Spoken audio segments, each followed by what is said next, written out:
ഇന്ന് എന്നോടൊപ്പമുള്ള guest Mrs Kerala 2025 title വിന്നറാണ്, കൂടാതെ ഒരു അധ്യാപികയും കൂടെയാണ്. അപ്പോൾ നമുക്ക് വെൽക്കം ചെയ്യാം ടിൻഡു. നമസ്കാരം. ആൾക്കാരുടെ തോട്ടുണ്ട് മോഡലിംഗ് എന്ന് പറഞ്ഞാൽ ഡ്രസ്സ് ഇങ്ങനെ ചിലരുടെ ഒരു ഡ്രസ്സ് ഇല്ലാതെ വേണം ഷോസിൽ ഇറങ്ങാം, അങ്ങനത്തെ ഒരു തോട്ടുണ്ട്. അപ്പൊ അതിനെന്താ പറയാനുള്ളത്? ചേച്ചിപ്പോ നോക്കുമ്പോൾ ഇത്രയും ഒരു ഫ്രീഡം ഉണ്ട് ലൈഫിൽ, ബാക്കിയുള്ള വീട്ടമ്മമാരെ പോലെയല്ല. അപ്പൊ ഇത്രയും ഫ്രീഡം ഉണ്ടായിട്ടും യു ഫീൽ ലൈക്ക് എലോൺ. അതെന്താണ് സംഭവം? ഇത്തിരി പേര് സപ്പോർട്ട് ഉണ്ടായിരുന്നില്ലേ? അങ്ങനെ ചോദിച്ചു കഴിഞ്ഞാൽ അങ്ങനെ സപ്പോർട്ട് എന്ന് പറയാൻ ഇല്ല, കാരണം അവർക്കൊന്നും അത്ര വലിയ ഇഷ്ടമില്ല ഈ ഒരു സംഭവം ചെയ്യണേലൊന്നും ഇഷ്ടമില്ല. ഇതൊക്കെ ഞാൻ ഇങ്ങനെ ഫൈറ്റ് ചെയ്ത്.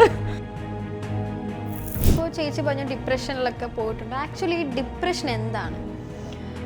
അത് അനുഭവിച്ചവർക്കേ അത് പറയാൻ പറ്റുള്ളൂ.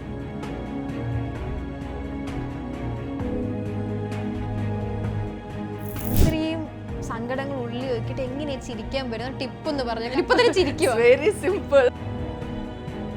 കേട്ടിരിക്കാൻ ആള് ഇല്ലാതെ ആയി വരുമ്പോൾ, നമ്മളുടെ വോയിസിന് വാല്യൂ ഇല്ലാണ്ടായി വരുമ്പോൾ, ഡു യു സീ മീ എന്ന് ചോദിക്കുന്ന ഒരു ക്വസ്റ്റ്യൻ ഉണ്ട്. അങ്ങനെ നമുക്ക് ചോദിക്കേണ്ടി വരുന്ന ഒരു അവസ്ഥയിലാണ് മിക്ക ആളുകളും, എസ്പെഷ്യലി എനിക്ക് തോന്നുന്നു സ്ത്രീകൾ ഒക്കെ ഇങ്ങനെ ഈ ഒരു ഇതിലേക്ക് ചെന്ന് ചാടുന്നത്. കുട്ടികൾ 2 ആൺകുട്ടികളാണ്. മൂത്താള് റയൻ, രണ്ടാമത്തെ ആള് ആരൻ, മൂത്താള് മെർച്ചന്റ് നേവിയിലേക്ക്. ഇനി അത്രയും വലിയ മോനുള്ള ഒരു അമ്മയാണോ ഇത്? എന്നിട്ടാണ് ടൈറ്റിൽ വിന്നറൊക്കെ കിട്ടിയത്. And my husband, he is a businessman and his name is Busy and he's always busy just like his name. ഒരു ക്ലിയർ സ്കിൻ ഒക്കെ ആയിട്ടിരിക്കുന്നു പറഞ്ഞു തരും. സ്കിൻ കെയർ മുഖത്തിടുന്നത് എന്താ? തൈര്, കടലമാവ്, പിന്നെ ഞാൻ ഇഡ്ലിക്കും ദോശയ്ക്കും ഒക്കെ നമ്മൾ അരക്കില്ലേ? രാവിലെ ഇഡ്ലിയൊക്കെ പോകുന്നത് തേക്കണം.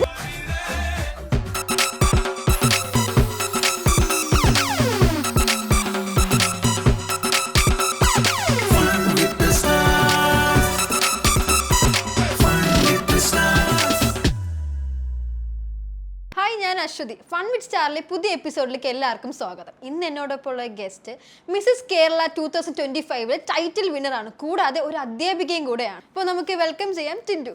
നമസ്കാരം. നമസ്കാരം. അപ്പം ഒരു മോഡലൊക്കെയാണ്, അതും ഒരു പെജന്റിന്റെ ഒക്കെ ടൈറ്റിൽ വിന്നറൊക്കെയാണ്. അപ്പോൾ എങ്ങനെയുണ്ട് അത്? ഭയങ്കര എക്സൈറ്റഡ് ആണ്.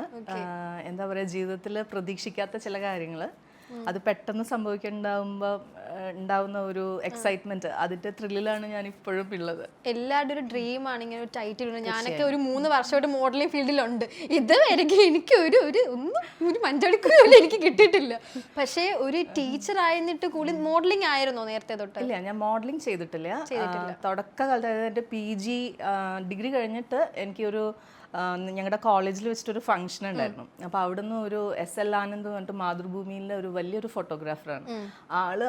ഞങ്ങളുടെ കുറച്ച് ഫ്രണ്ട്സിന്റെ ഫോട്ടോസ് എടുത്തു. അപ്പോൾ അതിൽ എന്നെയാണ് സെലക്ട് ചെയ്തത്. മാതൃഭൂമിയുടെ 2004 വാർഷിക പതിപ്പിലത്തെ കവർ പേജ് ഞാനായിരുന്നു. 2004. യെസ്. അപ്പം അങ്ങനെയാണ് ഞാൻ ഈ ഒരു ഫീൽഡിലേക്ക് ചെറുതായിട്ട് ഒന്ന് എൻ്റെ മുഖം ഒക്കെ ആൾക്കാർ കണ്ടു തുടങ്ങി. 2004 ഈ പിക്ചർ വരുന്നു. 2005 ഞാൻ കല്യാണം കഴിച്ചിട്ടുള്ളത്. മാരീഡ് ആണോ? യെസ്, മാരീഡ് ആണ്. അപ്പം കല്യാണം കഴിഞ്ഞിട്ട് ഒത്തിരി വർഷം. 2005 കല്യാണം കഴിഞ്ഞു. ഇപ്പൊ എത്ര വയസ്സുണ്ട്? അത്യാവശ്യം നല്ല വയസ്സ്. അത് പറയത്തില്ല.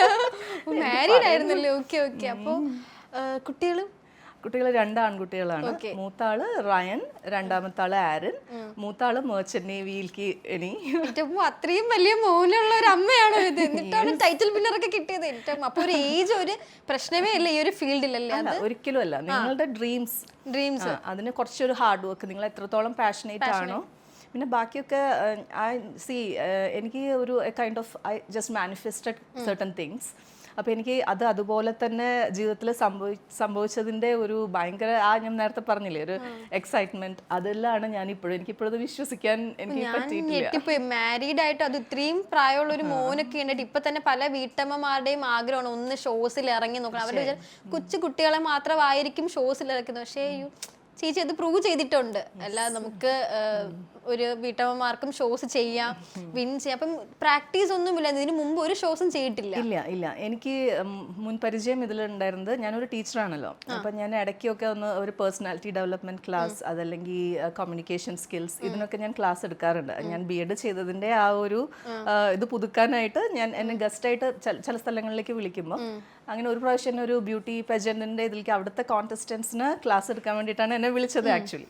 അപ്പോൾ അവരെൻ്റെ അടുത്ത് ഇങ്ങനെ പറഞ്ഞു, വൈ കാൺട്ട് യു ജോയിൻ, നിങ്ങൾക്ക് ഇതിന് പറ്റും എന്നൊക്കെ പറഞ്ഞു. പക്ഷേ അറ്റ് ദാറ്റ് ടൈം എനിക്ക് ഒട്ടും കോൺഫിഡൻസ് ഉണ്ടായിരുന്നില്ല. കാരണം ഞാൻ കുറേ വർഷമായിട്ട് നമ്മൾ വീട്ടിൽ തന്നെ ഇരിക്കുകയാണ്. അപ്പോൾ ആ ഒരു ഫിസിക്കൽ അപ്പിയറൻസിനൊക്കെയാണ് ഇമ്പോർട്ടൻസ് എന്നാണ് ഞാൻ വിചാരിച്ചത്. പിന്നെയെന്ന് പറഞ്ഞു കഴിഞ്ഞാൽ എനിക്ക് സ്റ്റേജിൽ കയറിയിട്ട് ഒരുപാട് ക്വസ്റ്റ്യൻസും ഇതൊക്കെ ചോദിക്കുമല്ലോ. അപ്പോൾ അതെങ്ങനെ ഹാൻഡിൽ ചെയ്യണം എന്നുള്ളതൊന്നും എനിക്ക് ഭയങ്കര ടെൻഷനായിരുന്നു. അപ്പോൾ ഞാൻ പറഞ്ഞു ഞാനില്ല, ഞാൻ സാധാരണ രീതിയിൽ ക്ലാസ് എടുത്തിട്ട് പോയി. പക്ഷേ അവിടുന്ന് എനിക്കൊരു സ്പാർക്ക് വീണിരുന്നു, എന്തുകൊണ്ട് എനിക്കിത് ചെയ്യാൻ പറ്റില്ല. അപ്പം I decided to challenge myself. കാരണം എനിക്ക് കോൺഫിഡൻസ് കുറവുണ്ടായിരുന്നു. പിന്നെ നമ്മൾ തിരിഞ്ഞു നോക്കുമ്പം ലൈഫിൽ എന്തെങ്കിലും ഒന്ന് അറ്റൻഡ് ചെയ്തിട്ട് ഇവിടുന്ന് പോകുന്നതല്ലേ ഏറ്റവും നല്ലത്.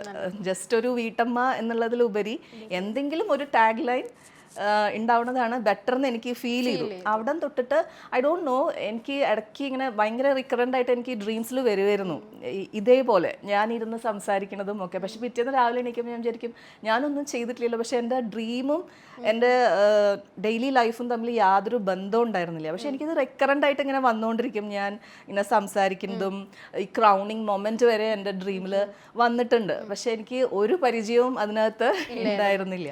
അപ്പോൾ ഈ റാമ്പിൽ ഇറങ്ങിയ സമയത്ത് നമുക്കൊരു ടെൻഷൻ കാണും. ഞാനിപ്പോ റാമ്പിലൊക്കെ ഇറങ്ങുമ്പോൾ എത്ര നമ്മൾ ഷോസ് ചെയ്തിട്ടുണ്ടെന്ന് പറഞ്ഞാൽ നമുക്കൊരു നെഞ്ചിലൊരു ഇടുപ്പുണ്ട്. ആ ഒരു സ്റ്റേജിൽ കയറി അത്രയും ക്രൗഡ് കാണാൻ പോകും. അപ്പൊ ഫസ്റ്റ് ഒരു ഷോസിൽ ഇറങ്ങും, അത് ഇത്രയും ഒരു വലിയ പെജന്റില്. അപ്പം എങ്ങനെയായിരുന്നു ആ ഒരു ഫീല്? കിട്ടോ ഇല്ലേന്നല്ല, ആ ഒരു ടെൻഷൻ. ആ ടെൻഷനിൽ നിന്ന് നമുക്ക് ഇന്ന ഒരു ടൈറ്റിൽ വിന്നർ കിട്ടിയപ്പം ഹൗ യു ഫീൽ? അത് എങ്ങനെ ഉണ്ടായിരുന്നു? എനിക്ക് ഫസ്റ്റ് ടൈറ്റിൽ വിന്നർ ആയിരുന്നില്ല, മിസ്സസ് ആറ്റിറ്റ്യൂഡ് 2025 ആയിരുന്നു. അത് കുറച്ചൊരു വലിയ പെജന്റ് ആയിരുന്നു. അപ്പം ഞാൻ നേരത്തെ പറഞ്ഞല്ലോ, I decided to challenge myself എന്നുള്ള. അവിടെ നിന്നാണ് എൻ്റെ ജേർണി സ്റ്റാർട്ട് ചെയ്യുന്നത്. അപ്പം ഞാൻ ഇവിടെ പോയ സമയത്ത് എനിക്ക് കുറച്ച് ഒരു ഇത് എന്താ പറയുക, നമുക്ക് കുറച്ചൊരു മുൻധാരണ എന്ന് പറയില്ലേ. അപ്പോൾ അവിടെ എത്തിയപ്പം അതെല്ലാം മാറ്റിമറിക്കുന്ന രീതിയിലായിരുന്നു അവിടെ നിന്ന് ഞാൻ കണ്ടിട്ടുള്ളത്. അപ്പോൾ ആക്ച്വലി അതിൻ്റെ പേര് ബ്യൂട്ടി പെജൻ്റ് ആയിരുന്നെങ്കിലും അത് ഇറ്റ് വാസ് ബേസ്ഡ് ഓൺ ആ ടാലൻസ്, ആ കോൺഫിഡൻസ് അതിലായിരുന്നു. അപ്പോൾ ഞാൻ ഒട്ടും പ്രിപ്പയർഡ് ആയിരുന്നില്ല. ടാലൻറ്റ് അങ്ങനെ ഞാൻ കുറച്ച് ബേക്ക് ചെയ്യുക, കുക്കിംഗ്, ഡ്രോയിങ് അങ്ങനത്തെയൊക്കെ സംഭവമാണ്. അപ്പോൾ അതിൽ ഒരു 2 minutes അവർ ടാലൻ്റായിട്ട് തരുള്ളൂ. അപ്പോൾ ഞാൻ വിചാരിച്ചത് എന്താണെന്ന് വെച്ച് കഴിഞ്ഞാൽ ജസ്റ്റ് ടാലൻറ്റ് റൗണ്ട് എന്ന് പറഞ്ഞു കഴിഞ്ഞാൽ ഒരു സബ് ടൈറ്റിലിനുള്ള ഒരു പോർഷൻ എന്ന് മാത്രമേ ഞാൻ വിചാരിച്ചിട്ടുണ്ടായിരുന്നുള്ളൂ.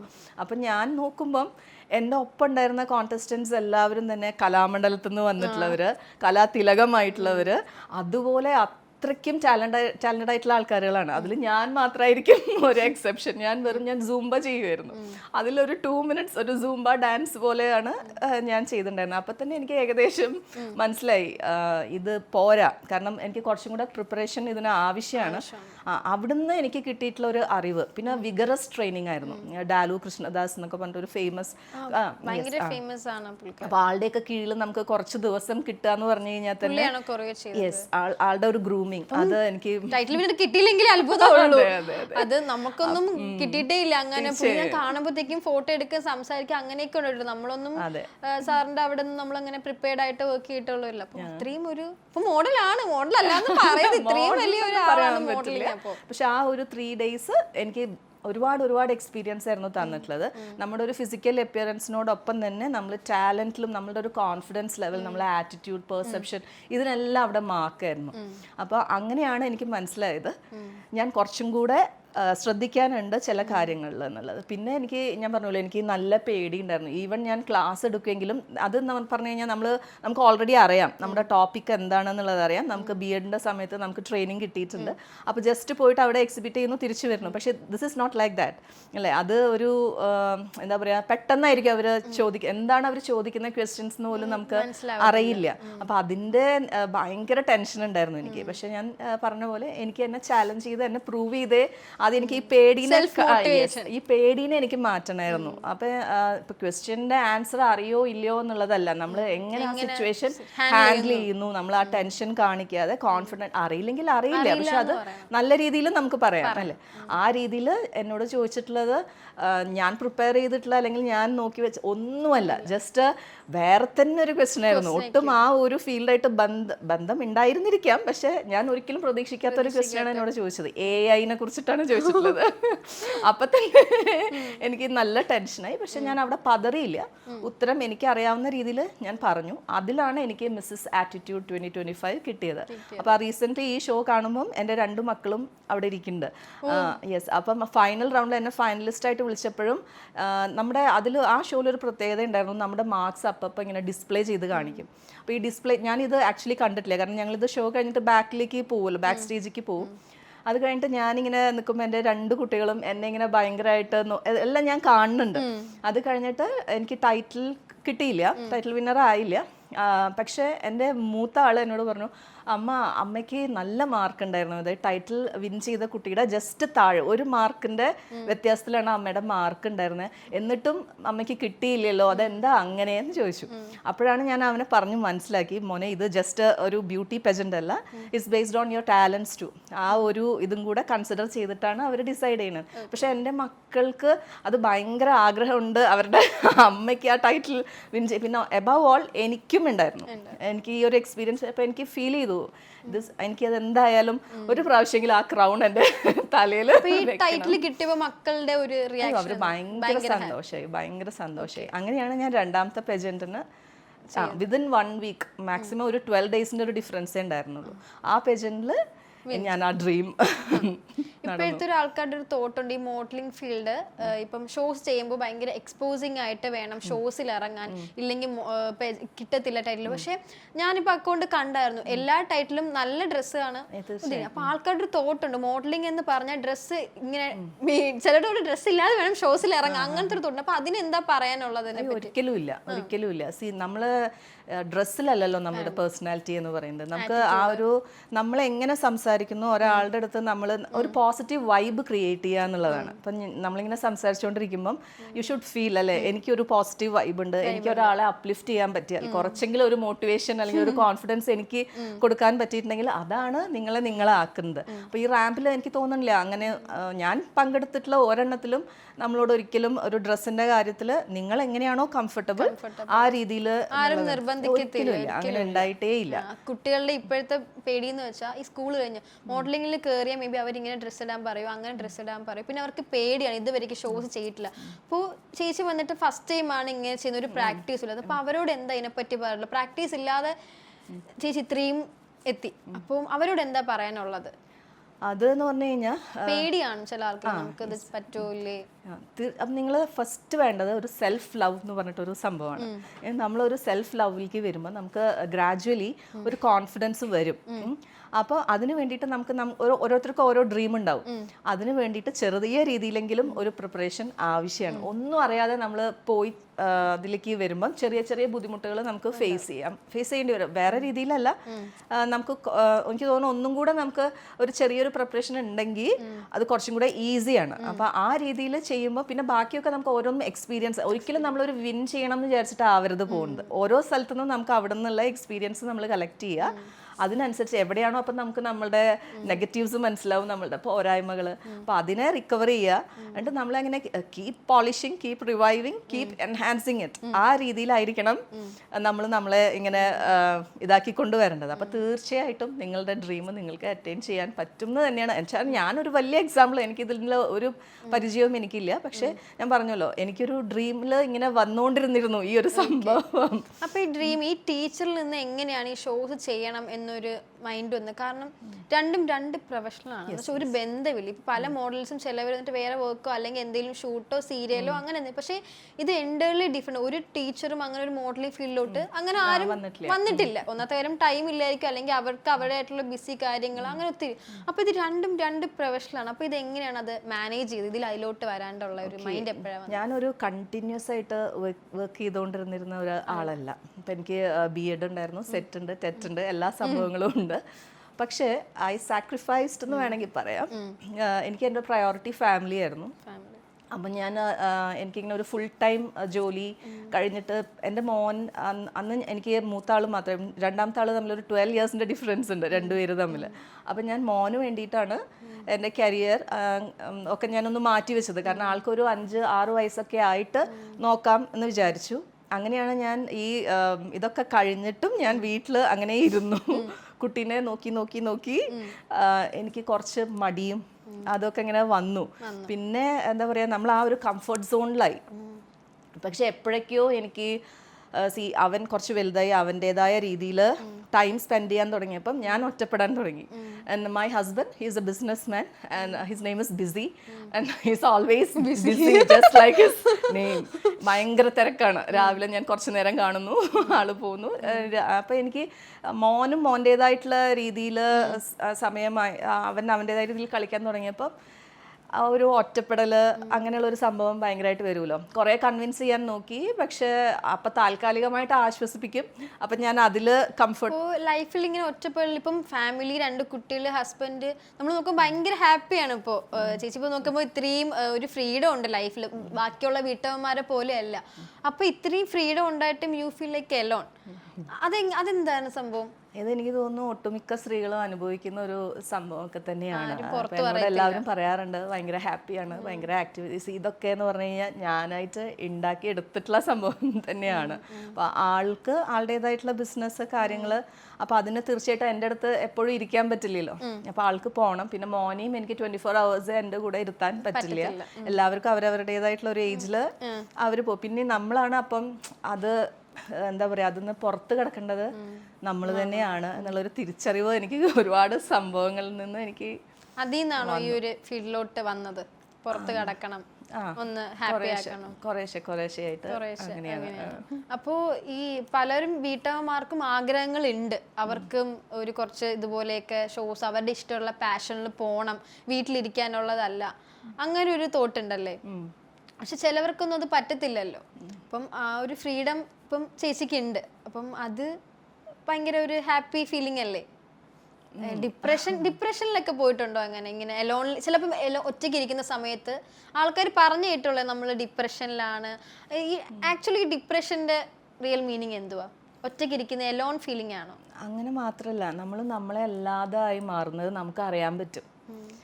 ഇപ്പം മോൾക്കറിയാലോ മോൾ എങ്ങനെയാണ് എന്നുള്ളത് അറിയാം. പക്ഷെ നമുക്ക് നമ്മളെ കൈവിട്ട് പോകുന്ന പോലത്തെ ഒരു അവസ്ഥ കുറച്ച് കഴിയുമ്പോൾ നമുക്ക് മനസ്സിലായി, ഞാൻ ഇങ്ങനെയല്ലല്ലോ റെസ്പോണ്ട് ചെയ്യുക, അപ്പം ഞാൻ എന്താ ഇങ്ങനെ എന്നുള്ള കുറേ ക്വസ്റ്റ്യൻസ് നമുക്ക് മനസ്സിലാവും. ഒറ്റയ്ക്ക് ഇരിക്കാൻ തോന്നും, അല്ലെങ്കിൽ പണികൾ ചെയ്തുകൊണ്ടിരിക്കുമ്പോൾ നമുക്ക് സങ്കടം വരും. കണ്ണാടി നോക്കുമ്പോൾ നമുക്കൊരു ഹാപ്പിനെസ് ഇല്ല, ഉള്ളിൻ്റെ ഉള്ളിൽ ഭയങ്കര വിഷമമായിരിക്കും. അപ്പോൾ അന്നൊന്നും ഡിപ്രഷൻ എന്ന് പറയുന്ന ഒരു ടേം അധികം പ്രചാരത്തിലില്ല. പക്ഷെ അപ്പോഴും ഉണ്ട് ഈ ഒരു സംഭവം. ഞാനും അതിലൂടെയൊക്കെ കടന്നു പോയിട്ടുള്ള ഒരാൾ തന്നെയാണ്. അപ്പോൾ അതൊക്കെ എന്ന് പറഞ്ഞു കഴിഞ്ഞാൽ എനിക്കൊരു തിരിച്ചറിവ്, ഇങ്ങനെ ഇരുന്നിട്ട് എനിക്കൊന്നും മീൻസ് എല്ലാം എനിക്ക് നഷ്ടപ്പെടണേ ഉള്ളൂ. എന്താ പറയുക, അതൊന്ന് പുറത്ത് കിടന്നാൽ മാത്രമേ മതി. ബാക്കി ആർക്കും എന്നെ രക്ഷിക്കാൻ പറ്റില്ല. പക്ഷെ ഒത്തിരി പേര് സപ്പോർട്ട് ചെയ്യുന്നുണ്ടായിരുന്നില്ല ഈ ഒരു ഫീൽഡിലോട്ട് വരാനായാലും, ഈ ഒരു ടൈറ്റിൽ കിട്ടാനായാലും, അങ്ങനെ ഹസ്ബൻഡ് ആയാലും അല്ലെങ്കിൽ ഫാമിലി ഒത്തിരി പേര് സപ്പോർട്ട് ഉണ്ടായിരുന്നില്ലേ? അങ്ങനെ ചോദിച്ചു കഴിഞ്ഞാൽ അങ്ങനെ സപ്പോർട്ട് എന്ന് പറയാൻ ഇല്ല. കാരണം അവർക്കൊന്നും അത്ര വലിയ ഇഷ്ടമില്ല, ഈ ഒരു സംഭവം ചെയ്യണതിലൊന്നും ഇഷ്ടമില്ല. ഇതൊക്കെ ഞാൻ ഇങ്ങനെ ഫൈറ്റ് ചെയ്ത് ആളെ കൺവിൻസ് ചെയ്ത്, എന്നിട്ട് എനിക്ക് സമ്മതമൊന്നും ഉണ്ടായിരുന്നില്ല. പോയി ചെയ്തോളൂ എന്നുള്ളത് ഒരു എന്താ പറയുക, ഒരു നെഗറ്റീവ് വേയിലാണ് എന്നോട് പറഞ്ഞിട്ടുള്ളത്. എൻ്റെ അടുത്ത് പറയണ്ട, നിന്റെ ഇഷ്ടം പോലെ ചെയ്യൂ എന്ന് പറഞ്ഞു. അപ്പൊ അതിലാണ് ഞാൻ ഒരു ഓൾ ദി ബെസ്റ്റ് പറയാൻ അന്ന് ആരും ഇല്ലായിരുന്നോ? യു ക്യാൻ എന്ന് പറഞ്ഞിട്ട് ഓൾ ദി ബെസ്റ്റ് പറയാൻ ഫ്രണ്ട്സ് ആൻഡ് മൈ അതായത് എൻ്റെ അമ്മ, അനിയത്തി, അവരൊക്കെ സപ്പോർട്ടാണ്. പക്ഷെ ആൾക്ക് അതിനോട് താല്പര്യമില്ല. കാരണം എന്താണെന്ന് വെച്ച് കഴിഞ്ഞാൽ ആൾ ഭയങ്കര പ്രൊട്ടക്റ്റീവാണ്, ഓവർ പ്രൊട്ടക്റ്റീവ് എന്ന് പറയില്ലേ, ആ രീതിയിലുള്ള ഒരു സ്നേഹമാണ്. അപ്പം ഒന്നിലും ചെന്ന് ചാടിയിട്ട് ഒരു ബുദ്ധിമുട്ടുണ്ടാവരുത് എന്നുള്ള ഒരു തോട്ടിലാണ് ആൾ എൻ്റെ അടുത്ത് ഇങ്ങനെ നോ എന്ന് പറഞ്ഞുകൊണ്ടിരിക്കുന്നത്. പിന്നെ ലേറ്റർ ഹി അണ്ടർസ്റ്റുഡ് ദാറ്റ് ഞാൻ അത് ചെയ്യും. ആളെ കൺവിൻസ് ചെയ്ത് ചെയ്യാനുള്ള ഒരു കഴിവ് ഞാൻ ഇത് കുറേ ഗ്രാജുവലി ഉണ്ടാക്കിയെടുത്തിട്ടുള്ളൊരു സംഭവമാണ്. അപ്പം പിന്നെ ആള് ഓക്കെ, ഒരു സൈലന്റ് ആയിട്ടുള്ള ഒരു പെർമിഷൻ എന്ന് പറയുന്ന പോലെയാണ്. ഇപ്പോൾ ചേച്ചി പറഞ്ഞു ഡിപ്രഷനിലൊക്കെ പോയിട്ടുണ്ട്. ആക്ച്വലി ഡിപ്രഷൻ എന്താണ്? അത് അനുഭവിച്ചവർക്കേ അത് പറയാൻ പറ്റുള്ളൂ.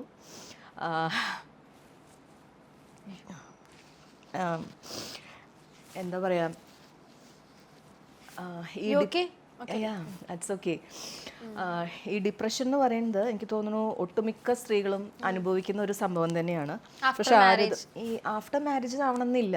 അത് ഏത് അവസ്ഥയിലും നമ്മൾ ഒറ്റപ്പെടണു എന്നുള്ളൊരു തോന്നല് കല്യാണം കഴിക്കാത്തവർക്കും ഒരുപക്ഷെ ഉണ്ടാവാം. അപ്പം കല്യാണം കഴിച്ചു കഴിയുമ്പോൾ നമുക്ക് ഒരുപാട് എക്സ്പെക്ടേഷൻസ് ഉണ്ടാവും. അപ്പം നമുക്ക് ആരെയും കുറ്റപ്പെടുത്താൻ പറ്റില്ല. അവർക്ക് അവരുടേതായിട്ടുള്ള പ്രഷേഴ്സ് ഉണ്ടാവും. നമ്മൾ വീട്ടിലിരിക്കുമ്പം അവർക്ക് എല്ലാ കാര്യങ്ങളും ശ്രദ്ധിക്കാൻ പറ്റിയെന്നും വരില്ല. അപ്പം ഞാൻ ഇതിനെ ഓവർകം ചെയ്തത് എൻ്റെ ഒരൊറ്റ വിൽ പവർ കൊണ്ട് മാത്രമാണ്. കാരണം എനിക്ക് ഇഷ്ടമുണ്ടായിരുന്നില്ല കരയുന്ന എന്നെ. എനിക്ക് ഒട്ടും എനിക്കത് ആക്സെപ്റ്റ് ചെയ്യാൻ ഭയങ്കര ബുദ്ധിമുട്ടായിരുന്നു. അവിടുന്ന് ഞാൻ പതുക്കെ കയറി വന്നിട്ടുള്ളതാണ്. അതിന് ഞാൻ ഏറ്റവും ഒരു പവർഫുൾ ടൂൾ എന്ന് പറയുന്നത് നമ്മൾ സെൽഫ് ലവ്. ഞാൻ ലിറ്ററേച്ചർ ആയതുകൊണ്ട് അത്യാവശ്യം കുറച്ചൊക്കെ വായിക്കും. അപ്പോൾ റീസെൻ്റ്ലി ഞാൻ വായിച്ചപ്പോൾ അത് തന്നെയായിരുന്നു എനിക്ക് ഭയങ്കര അത്ഭുതം തോന്നി. കാരണം ഞാൻ ചെയ്തിരുന്നൊരു കാര്യം തന്നെയാണ്. ഇപ്പോൾ റീസെൻ്റ്ലി ഞാൻ ഒരു ബുക്ക് വായിച്ചു, വെൽക്കം ഹോം എന്ന് പറഞ്ഞിട്ട്, നജ്വ, ഒരു ഫേമസ് ഒരു ഓഥറിൻ്റെ. അതിൽ പറഞ്ഞിരിക്കുന്ന കാര്യം എന്താണെന്ന് വെച്ച് കഴിഞ്ഞാൽ, നമ്മൾ വിഷമം, അതിൽ മെയിനായിട്ട് പറഞ്ഞിരിക്കുന്ന കാര്യം നമ്മൾ വീടായിട്ട് കാണേണ്ടത് നമ്മളുടെ ഉള്ളിൽ തന്നെയാണ്. അതായത് ഒരു മെറ്റഫോറിക്കൽ വേയിലാണ് അത് പറഞ്ഞേക്കുന്നത്. നമ്മൾ വേറൊരാളുടെ ഹൃദയത്തിലല്ല നമുക്കുള്ള വീട് പണിയേണ്ടത്. നമ്മുടെ ഹോം എന്ന് പറയുന്നത് നമ്മുടെ ഉള്ളിൽ തന്നെയാണ്. കാരണം നമ്മൾ വേറൊരാളുടെ വീട്ടിൽ, മീൻസ് വേറൊരാളുടെ ഹൃദയത്തിൽ നമ്മൾ വീട് പണിയുമ്പം അവർ പറയാണ് നമ്മളുടെ അടുത്ത് ഇറങ്ങി പൊക്കോളൂ എന്ന് പറയുമ്പം ഹോംലെസ് ആവുന്നത് ആരാ? നമ്മളല്ലേ. അപ്പം നമുക്ക് നമ്മുടെ ഉള്ളിൽ ഒരു വീട് പണിത് കഴിഞ്ഞാൽ ഒരാളും ഇല്ല നമ്മളെ ഇറക്കി വിടാനായിട്ട്. അപ്പോൾ എപ്പോഴും ഒരു സെൽഫ് ലവിന് എപ്പോഴും നമ്മൾ പ്രയോറിറ്റി കൊടുക്കുക. അങ്ങനെയാകുമ്പോൾ നിങ്ങൾക്ക് തീർച്ചയായിട്ടും ഒരു മിനിറ്റ്. അപ്പോൾ ചേച്ചി, എനിക്ക് ചോദിക്കേണ്ട ഒറ്റൊരു കാര്യമുള്ളൂ, ഇത്രയും സങ്കടങ്ങൾ ഉള്ളിൽ വെക്കിട്ട് എങ്ങനെയാ ചിരിക്കാൻ പറ്റുന്ന ടിപ്പൊന്ന് പറഞ്ഞു. കാരണം വെച്ചാൽ എനിക്കൊക്കെ ഒത്തിരി കാര്യങ്ങളുണ്ട്, എനിക്കൊന്നും പറ്റുന്നില്ല ഒന്ന് കൺട്രോൾ ചെയ്യാൻ. എനിക്ക് ടിപ്പൊന്ന് പറഞ്ഞു. ഇപ്പൊ തന്നെ ചിരിക്കുക. Very simple. അതായത് അപ്പം ഞാൻ നേരത്തെ പറഞ്ഞ ആ ഒരു ബുക്കിലും കൂടെ പറയുന്നത്, അത് വായിച്ചോളൂ സമയം കിട്ടുമ്പോൾ, വെൽക്കം ഹോം. അതിൽ പറഞ്ഞിരിക്കുന്ന ഒരു കാര്യമുണ്ട്, നമ്മളെ തന്നെ കാണുന്നത് നമ്മുടെ സോളിന് വേണ്ടിയിട്ടാണ് ആ വീട് ഉണ്ടാക്കുന്നത് അല്ലേ. അപ്പം നമുക്കൊരു വിഷമം വരുന്ന സമയത്ത് ഈ വിഷമം വന്ന് അത് മെറ്റഫോറിക്കൽ വേ ആണ് കേട്ടോ. അപ്പോൾ ജസ്റ്റ് കഥകിൽ വന്ന് തട്ടുകയാണ് ഈ വിഷമം. ആളെ അകത്തേക്ക് വിളിക്കുക, ആളെ വിളിച്ച് ഇരുത്തി എന്താണ് പ്രശ്നം, അങ്ങനെ രണ്ടുപേരും കൂടെ ചേർന്ന് ഒരു ചായയൊക്കെ കുടിച്ച് സമാധാനപരമായിട്ട് ഇരുന്ന് വർത്താനമൊക്കെ പറഞ്ഞ് നിങ്ങൾ ആ വിഷമവും നിങ്ങളും തമ്മിൽ ഇരുന്ന് സംസാരിക്കുക കുറച്ച് നേരം. അതിനുശേഷം ആ ആളെ പതുക്കെ പുറത്തേക്ക് വിടുക, വീട്ടിൻ്റെ ഉള്ളിൽ വെക്കരുത്. മനസ്സിലായി? അതിനെ മനസ്സിലാക്കുക, അണ്ടർസ്റ്റാൻഡ് ആ ഒരു എന്താണ് ആ വിഷമം, എന്താണ് അതിൻ്റെ അതിങ്ങനെ സംസാരിക്കുമ്പോൾ തന്നെ നമുക്ക് അതിനുള്ള ഒരു സൊല്യൂഷൻ കിട്ടും. ലൈഫ് ലോങ് നമ്മൾ ആ ആളെ കൂടെ വെച്ച് കഴിഞ്ഞ് കഴിഞ്ഞാൽ നമുക്ക് ഒരിക്കലും ഒരു പ്രോഗ്രസ് ഉണ്ടാവില്ല, നമുക്ക് മുന്നോട്ട് പോവണ്ടേ. അപ്പോൾ ഈ സെൻസിറ്റീവ് ആയിട്ടുള്ള ആൾക്കാർ, ഇപ്പോൾ ഞാനൊക്കെ സെൻസിറ്റീവ്, പെട്ടെന്ന് ഒരു ചെറിയ കാര്യം കിട്ടിയാൽ നമുക്കിതൊന്നും നമുക്ക് സെൽഫ് മോട്ടിവേറ്റ് പറ്റത്തില്ല, പെട്ടെന്ന് കാര്യം. അത് ഭയങ്കര ഞാൻ അങ്ങനെയാണ്, ഞാൻ ഭയങ്കര സെൻസിറ്റീവ് ആണ്. പക്ഷെ എൻ്റെ ഉള്ളിൻ്റെ ഉള്ളിൽ എന്നോട് ഭയങ്കര സ്നേഹമുണ്ട്. സെൽഫ് ലവ് ആണ് ഇതിന് മെയിൻ ഇമ്പോർട്ടന്റ്. ഈ ലവ് എന്ന് പറഞ്ഞു കഴിഞ്ഞാൽ നമുക്ക് അപ്ലിഫ്റ്റ് ചെയ്യുന്നതായിരിക്കണം, ഒരിക്കലും കൺസ്യൂം ചെയ്യുന്ന പോലെ ആവരുത്. അതിപ്പോൾ പാർട്ട്ണർഷിപ്പിൽ ഇപ്പോൾ ഭാര്യയും ഭർത്താവും ആണെങ്കിലും ലവേഴ്സ് ആണെങ്കിലും ആ ഒരു ഇത് ഫോളോ ചെയ്താൽ തീർച്ചയായിട്ടും എല്ലാ റിലേഷൻഷിപ്പും, ഈവൻ മാരേജ് ആണെങ്കിലും അത് ബ്യൂട്ടിഫുൾ ആണ്. ഇപ്പോൾ ഈ സ്നേഹത്തിന്റെ കാര്യങ്ങളൊക്കെ പറഞ്ഞു. ഇപ്പം ഇപ്പോഴത്തെ ഒരു ജനറേഷനിൽ റിലേഷൻഷിപ്പിൽ ആരും അങ്ങനെ കല്യാണം കഴിക്കുന്നത് ഞാൻ കണ്ടില്ല. ഇപ്പോഴത്തെ പ്രണയം ഒട്ടുമിക്കത് ഒരു 1 ഇയറോ 6 മന്ത് ആകുമ്പോൾ ബ്രേക്കപ്പ് ആവും. പണ്ടത്തൊക്കെ ആയിരുന്നു കല്യാണം കഴിഞ്ഞു, ഇപ്പൊ ആരും അങ്ങനെ കല്യാണം കഴിക്കുന്നില്ല. അപ്പോൾ ചേച്ചിക്ക് ലൈഫിൽ നിന്ന് മനസ്സിലായ കാര്യം എന്തായിരുന്നു ഈ ആഫ്റ്റർ മാരേജ്, അല്ലെങ്കിൽ ഇപ്പോഴത്തെ ഒരു ജനറേഷന്റെ കാര്യം?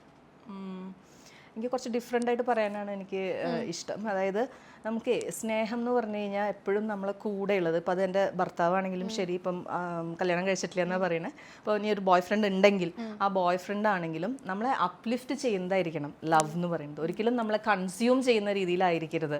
അവിടെ ഈ ഒരു കൺസ്യൂം ചെയ്യുന്ന രീതിയിലാണ് നിങ്ങളുടെ ഒരു പ്രണയം. അതായത് ചിലപ്പോൾ പൊസസീവ്നെസ് കൊണ്ടായിരിക്കാം, ചിലർക്ക് ഈഗോ, ഇങ്ങനത്തെയൊക്കെ പ്രശ്നങ്ങളാണ് ഒരു റിലേഷൻഷിപ്പിനെ അത്രയ്ക്കും എന്താ പറയുക മോശമാക്കുന്നത്. അപ്പോൾ ഏത് റിലേഷൻഷിപ്പ് ആണെങ്കിലും നമ്മളുടെ ഒരു ഇൻഡിവിജ്വാലിറ്റിനെ ആക്സെപ്റ്റ് ചെയ്യുന്നതും അതേപോലെ തന്നെ ഞാൻ പറഞ്ഞല്ലോ അപ്ലിഫ്റ്റ് ചെയ്യുക എന്ന് പറയുന്നത്, ആ ഒരു സംഭവം ഉണ്ടെങ്കിൽ എല്ലാ റിലേഷൻഷിപ്പും ഭയങ്കര ബ്യൂട്ടിഫുള്ളാണ്. ഈവൻ മാരേജ് ആണെങ്കിൽ എല്ലാവരും പറയണേ കേൾക്കുക, കല്യാണം കഴിച്ച് കുടുങ്ങി അല്ലെങ്കിൽ പ്രശ്നമാണ്, ആവശ്യമുണ്ടെങ്കിൽ മാത്രമേ കല്യാണം.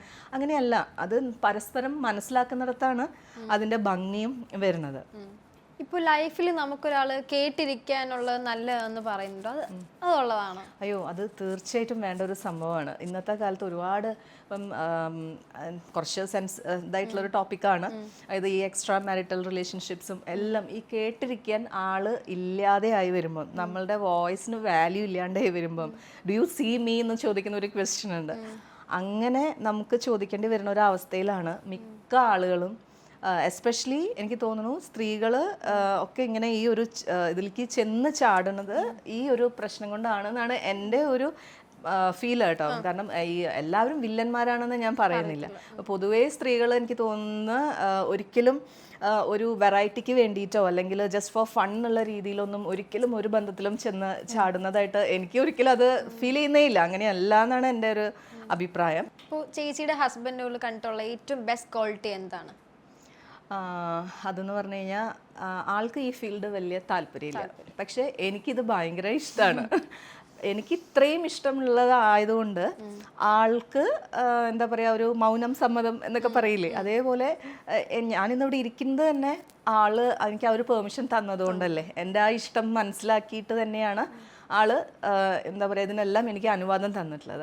അപ്പൊ അത് തന്നെയാണ് എന്നെ മനസ്സിലാക്കുന്നുണ്ടല്ലോ, എൻ്റെ ഇഷ്ടങ്ങൾ തിരിച്ചറിയുന്നുണ്ട്. അതായത് പുള്ളിക്ക് ഇഷ്ടമല്ലെങ്കിലും ചേച്ചിയുടെ ഇഷ്ടമാണ് പുള്ളിയുടെ ഇഷ്ടം. തീർച്ചയായിട്ടും. പിന്നെ ആ ഒരു ഓവർ പ്രൊട്ടക്റ്റീവ് ആണ്. ഞാൻ നേരത്തെ പറഞ്ഞ പോലെ എനിക്കൊന്നും പറ്റരുത്, ഞാൻ സേഫ് ആയിരിക്കണം, ഞാൻ അത് മാത്രമാണ്. അതുകൊണ്ടാണ് ആള് എല്ലാത്തിനും വേണ്ട വേണ്ട എന്ന് പറയാം. പക്ഷെ ആൾക്കറിയാം എനിക്കിത് ഭയങ്കര ഇഷ്ടമാണ്, വിഷമിപ്പിക്കണ്ട, ചെയ്തോട്ടെ എന്നുള്ള രീതിയിലാണ്. അപ്പൊ ഈ ഒരു മൊമെന്റില് ഹസ്ബൻഡിനോട് ഇപ്പൊ എന്താ പറയാനുള്ള ഈ ഒരു moment? Love you. Oh sweet. Okay, romantic. Okay, അപ്പോൾ എനിക്കിപ്പോൾ ചോദിക്കാനുള്ളൂ, ഇപ്പോൾ ചേച്ചിക്ക് ആ ഒരു ഇത് പെർമിഷൻ ഫ്രീഡം അങ്ങനെ ഉണ്ട്. ഇപ്പം പല ആൾക്കാർക്കും ബിഫോർ മാരേജ് ആയാലും ആഫ്റ്റർ മാരേജ് ആയാലും ഇപ്പോൾ റിലേഷൻഷിപ്പിൽ ഒരു പെൺകുട്ടി ചാടുമ്പോഴത്തേക്കും അപ്പം ആ ആൾ പറയുവാണ്, നീ ഇന്ന് ഈ ഡ്രസ്സ് ഇടണ്ട, അല്ലെങ്കിൽ നീ ഇവിടെ പോണ്ട, നീ ഇവിടെ ഇരിക്കണം. പക്ഷേ ഓപ്പോസ് നിൽക്കുന്ന ആ പുള്ളിക്കാരൻ ഇപ്പം ബോയോ മെന്നോ അവർക്ക് എവിടെ വേണോ പോവാം, എത്ര ഫ്രണ്ട്സിനോട് വേണോ കറങ്ങാം, എന്ത് വേണോ ലൈഫിൽ ചെയ്യാം. പക്ഷേ മറിച്ച് ആ കുട്ടിക്ക് ആ ഒരു ഫ്രീഡം കിട്ടുന്നില്ല റിലേഷൻഷിപ്പ് ആയാലും ആഫ്റ്റർ മാരേജിൽ. അതിൽ എന്തോ ചേച്ചിക്ക് പറയാനുള്ളതിനെ പറ്റി? ഇതൊരു ഡിബേറ്റബിൾ സ്റ്റേറ്റ്മെന്റ് ആണ് ആക്ച്വലി. ഒരുപാട് പറയാനുണ്ടാവും. എനിക്ക് എൻ്റെ പേഴ്സണലി ഉള്ളൊരു അഭിപ്രായം എന്ന് പറഞ്ഞു കഴിഞ്ഞാൽ, വുമൺ എംപവർമെന്റ് എന്ന് പറയുന്നത് അതിൻ്റെ ഒരു കോർണർ സ്റ്റോൺ എന്ന് പറയുന്നത് ഫിനാൻഷ്യൽ ഇൻഡിപെൻഡൻസ് ആണ്. ഇപ്പോൾ ഒരു ഫിനാൻഷ്യലി ഒരു സ്ത്രീ ഇൻഡിപെൻഡൻ്റ് ആണെന്നുണ്ടെങ്കിൽ ആൾക്ക് ബോൾഡായിട്ടുള്ള തീരുമാനങ്ങൾ എടുക്കാനും ഇഷ്ടമുള്ള പോലെ ഡ്രസ്സ് ചെയ്യാനും ആരെയും പേടിക്കണ്ട, ഫിയർലെസ് ആയിട്ട് നമുക്ക് നമ്മുടെ ഇഷ്ടത്തിനനുസരിച്ചിട്ട് ഒരുപാട് മോശമായ രീതിയിലല്ല, അവരവർക്ക് ഇഷ്ടമുള്ള രീതിയിൽ ആരെയും പേടിക്കാതെ, അതായത് നിങ്ങളിപ്പോൾ ഫിനാൻഷ്യലി ഇൻഡിപെൻഡൻ്റ് ആണെന്നുണ്ടെങ്കിൽ നിങ്ങളുടെ അഭിപ്രായത്തിന് അവിടെ വാല്യൂ ഉണ്ടാവും. മനസ്സിലായില്ലേ? അപ്പം നമുക്ക് ഒബ്വിയസ്ലി നമുക്ക് ഇഷ്ടമുള്ള ഡ്രസ്സ് ചൂസ് ചെയ്യാനും ഇഷ്ടമുള്ള രീതിയിൽ ജീവിക്കാനും ഒന്നും സൊസൈറ്റീനെ നമ്മൾ എന്തിനാ ഒരുപാട് നമ്മൾ കൺസിഡർ ചെയ്യേണ്ട ആവശ്യമില്ലല്ലോ. നമുക്ക് ആരെയാണ് നമ്മുടെ കൂടെയുള്ള പാർട്ട്ണറിനെയോ റെസ്പെക്ട് കൊടുത്തിട്ടുള്ള രീതിയിൽ തന്നെ നമുക്ക് ആരെയും വേദനിപ്പിക്കാതെ നമുക്ക് തീർച്ചയായിട്ടും മുന്നോട്ട് പോകാൻ പറ്റുമല്ലോ. അപ്പൊ ആദ്യം വേണ്ടത് ഇതാണ്. നമ്മളെല്ലാവരും കല്യാണം എന്നുള്ളതിനേക്കാൾ ഉപരി ഇമ്പോർട്ടൻസ് കൊടുക്കേണ്ടത് ഒരു ജോലി, ഫിനാൻഷ്യലി. അതിനുശേഷം നിങ്ങൾ കല്യാണം കഴിക്കോ കഴിക്കാതിരിക്കോ എങ്ങനെ വേണമെങ്കിലും, പക്ഷെ ഇതാണ് ആദ്യം വേണ്ടത്. നമുക്കിപ്പോൾ അച്ഛനമ്മമാരോട് അല്ലെങ്കിൽ പോലും നമുക്ക് സ്വന്തമായിട്ട് കയ്യിൽ ഒരു ഇൻകം വരുന്നുണ്ടെന്നുണ്ടെങ്കിൽ ആ ഒരു സെൽഫ് റെസ്പെക്റ്റും ഡിഗ്നിറ്റി എല്ലാം നമുക്ക് പിന്നാലെ വരും. അപ്പൊ ഒരു വുമണിനെ ഒരു ജോബ് വേണം എന്ന് തീർച്ചയായിട്ടും ഒരു സംശയമില്ല. ഇപ്പോഴത്തെ കുറെ പിള്ളേരുണ്ട് ഒന്നും തോട്ട് ചെയ്ത് എനിക്ക് എന്റെ ഇഷ്ടം അവൻ്റെ കൂടെ അങ്ങ് ഇറങ്ങിപ്പോയതിന് ശേഷമാണ് മനസ്സിലാക്കുന്നത് അവര്. അപ്പൊ എന്താ പറയുക, ജോലി കിട്ടിയ ശേഷം മാത്രമേ കല്യാണം കഴിക്കാവൂ, അങ്ങനെ ഉണ്ടോ? എൻ്റെ ഇതിൽ ഞാൻ എൻ്റെ ഒരു എക്സ്പീരിയൻസും അതിൽ എനിക്ക് അങ്ങനെ തന്നെയാണ് പറയാനുള്ളത്. തീർച്ചയായിട്ടും ഒരു ജോബ് ഫിനാൻഷ്യലി നിങ്ങൾ സെറ്റിൽ ആയതിനു ശേഷം മാത്രം നിങ്ങൾ ആവശ്യമുണ്ടെങ്കിൽ കഴിക്കേണ്ട ഒരു സംഭവം തന്നെയാണ് കല്യാണം. ഓക്കെ, ചേച്ചിയോട് ആരെങ്കിലും പറഞ്ഞിട്ടുണ്ടോ, ചേച്ചിയെ കണ്ട് എനിക്ക് നിന്നെ കണ്ട ഫസ്റ്റ് ജാടയായിട്ട് തോന്നി, എനിക്ക് ഇത്ര ഭയങ്കര ജാടയുണ്ട് എന്നൊക്കെ പറഞ്ഞിട്ടുണ്ട്? അയ്യോ പറഞ്ഞിട്ടുണ്ട്, ഒരുപാട് പറഞ്ഞിട്ടുണ്ട്. അതേ പറഞ്ഞിട്ടുണ്ട് മിക്ക ആൾക്കാർ. പക്ഷെ കുറച്ച് കഴിഞ്ഞിട്ട് ഞാൻ അവരായിട്ട് സംസാരിച്ച് കഴിയുമ്പോൾ അവർ ചോദിക്കാറുണ്ട്, അയ്യോ നീ ഇത്രയേ ഉള്ളൂ എന്ന് ചോദിക്കാറുണ്ട്. അതെ, നമ്മളിപ്പോൾ ആദ്യം പലരെയും കാണുമ്പോഴത്തേക്കും ഭയങ്കര ഗൗരവം അല്ലെങ്കിൽ ഭയങ്കര ജാട ആറ്റിറ്റ്യൂഡാ, പക്ഷെ അവരോടൊന്ന് സംസാരിക്കുമ്പോഴായിരിക്കും നമുക്ക് മനസ്സിലാവുന്ന ഇത്രയും പാവമാണ് എന്ന്. അപ്പം മറ്റുള്ളവരുടെ ഉള്ളറിഞ്ഞ എല്ലാവരും പാവങ്ങളാണ്. തീർച്ചയായിട്ടും ചേച്ചിയുടെ സൗന്ദര്യത്തിന്റെ രഹസ്യത്തിന്റെ ബ്യൂട്ടി ടിപ്സ് ഇത്ര എങ്ങാട്ടും സ്റ്റിൽ ഒരു ക്ലിയർ സ്കിന്നൊക്കെ ആയിട്ടിരിക്കുന്നത് അതിന്റെ ഒരു ബ്യൂട്ടി ടിപ്സ് ഒക്കെ ഒന്ന് പറഞ്ഞു തരും. തേങ്ങയോ? ഓക്കെ. അതായത് തേങ്ങയാണ് സത്യം പറഞ്ഞു കഴിഞ്ഞാൽ ഞാൻ തേങ്ങ എങ്ങനെ ബ്യൂട്ടി ടിപ്സ് ആവുന്നേ? ശരിക്കും ചോദിച്ചതല്ല, ഞാൻ കാര്യമായിട്ടാണ് പറഞ്ഞത്. തേങ്ങ തന്നെയാണ് എൻ്റെ സൗന്ദര്യ രഹസ്യം. അതായത് തേങ്ങയിൽ നിന്ന് നമ്മൾ എടുക്കുന്ന തേങ്ങാപ്പാല്, വെളിച്ചെണ്ണ, പിന്നെ കരിക്ക്. അപ്പൊ ഇതൊക്കെ തന്നെയാണ്, നാടൻ രീതിയിലാണ് ഞാൻ എല്ലാ കാര്യങ്ങളും ചെയ്യാറുള്ളത്. സ്കിൻ കെയർ മുഖത്തിടുന്നത് എന്താ? തൈര്, കടലമാവ്, പിന്നെ ഞാൻ ഇഡ്ഡലി ദോശയ്ക്കും ഒക്കെ നമ്മൾ അരക്കില്ലേ?